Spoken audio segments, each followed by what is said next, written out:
নমস্কার বন্ধুরা, আজ নিয়ে এলাম সয়াবিনের একটি রেসিপি নিয়ে। এই রেসিপিটি একবার করলে বাড়ির বাচ্চারা কিন্তু ভীষণ খুশি হয়ে যাবে। আর সয়াবিন কিন্তু বাচ্চাদের জন্য খুবই উপকারী।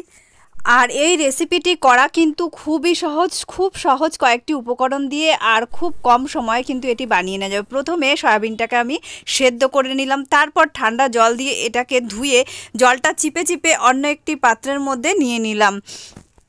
এইবারে এই সয়াবিনগুলোকে আমি 2 চামচ ভিনিগার আর 1 চামচ লবণ দিয়ে মাখিয়ে কিন্তু রেখে দেব প্রায় আধ ঘন্টা মতো।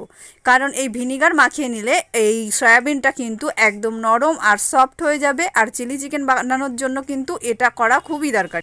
এখানে আমি ছোট সাইজের একটি ক্যাপসিকাম ছোট ছোট করে কেটে নিয়েছি। আর এখানে রয়েছে আদা রসুনটাকে আমি গ্রেট করে নিয়েছি। আর যেটা হলো পেঁয়াজ কিন্তু আমি পাপড়ি ছাড়িয়ে নিয়েছি। এখানে একদম মাঝারি সাইজের করে, খুব বেশি বড়ও নয় ছোটও নয়, মাঝারি সাইজের করে পেঁয়াজগুলোকে পাপড়ি ছাড়িয়ে নিয়েছি। ক্যাপসিকাম আর পেঁয়াজ কুচি দিয়ে এবার এটাকে ভালো করে 1 চামচ লবণ দিয়ে হাই ফ্লেমে কিছুক্ষণ রেখে তারপর কমিয়ে দিয়ে গ্যাসটাকে ঢেকে দেবো। ঢেকে দিয়ে ঢাকনা তুলে দেখি মোটামুটি একটু লালচে ভাব এসে গেছে। এবারে আদা রসুন যেটা গ্রেট করে রেখেছিলাম সেটা অ্যাড করে দিলাম। এবার এটাকে ভালো করে নেড়ে চেড়ে নিয়ে এটা একটু রেখে দিলাম গ্যাসটা কমিয়ে। এই দিকে আমি একটা বাটিতে 2 চামচ সয়া সস, 2 চামচ চিলি সস আর 3 চামচ মতো আমি টমেটো সস এখানে অ্যাড করে দেব।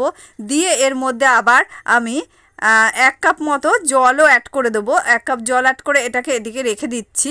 আর এই দিকে আমার কড়াইতে যেটা রয়েছে, পেঁয়াজ আর ক্যাপসিকাম ভালো করে ভাজা হয়ে গেছে। আর এর মধ্যে দিয়ে দিলাম 1 চামচ লঙ্কা গুঁড়ো আর 1 চামচ দিয়ে দেব জিরের গুঁড়ো। ভালো করে নেড়ে চেড়ে নিয়ে এইবারে আমি যে সয়াবিনটা রেখেছিলাম ভিনিগার মাখিয়ে ওটা কিন্তু এখানে অ্যাড করে দিলাম। তো এইবার এটাকে ভালো করে হাই ফ্লেমে কিছুক্ষণ কষিয়ে নিয়ে এর মধ্যে একটুখানি কাশ্মীরি লঙ্কার গুঁড়ো অ্যাড করে দিলাম যাতে কালারটা ভালো আসে। এবার এখানে দিয়ে দিলাম গোলমরিচের গুঁড়োও কিন্তু এখানে অবশ্যই দিতে হবে। দিয়ে ভালো করে কষিয়ে একটু চিনিও দিয়ে দিলাম এর মধ্যে। তো বন্ধুরা, তোমরা কিন্তু অবশ্যই কমেন্ট করে জানিও রেসিপিটি কেমন লাগলো। আর যারা নতুন দেখছো তারা কিন্তু অবশ্যই ফলো করে দিও। এখানে আমি যে সসটা রেডি করে রেখেছিলাম সেটা এখানে অ্যাড করে দিলাম। মাঝারি আছে কয়েক মিনিট এইভাবে রেখে দেব। কিছুক্ষণের জন্য এটাকে আমি ঢেকেও দিয়েছিলাম। ঢাকনা তুলে দেখছি মোটামুটি এটা কিন্তু হয়ে এসেছে। সসটা কিন্তু একদমই গামাখা হয়ে যাবে, এইরকম ঝোলঝোল থাকবে না। তো ঢাকনা তুলে তো দেখছি পুরোপুরি রেডিই হয়ে গেছে। তো আজকের আমাদের চিলি চিকেন কিন্তু একদম রেডি। তো আর একটু নেড়েচেড়ে নিয়ে আমি এটাকে নামিয়ে নেব অন্য একটি পাত্রের মধ্যে।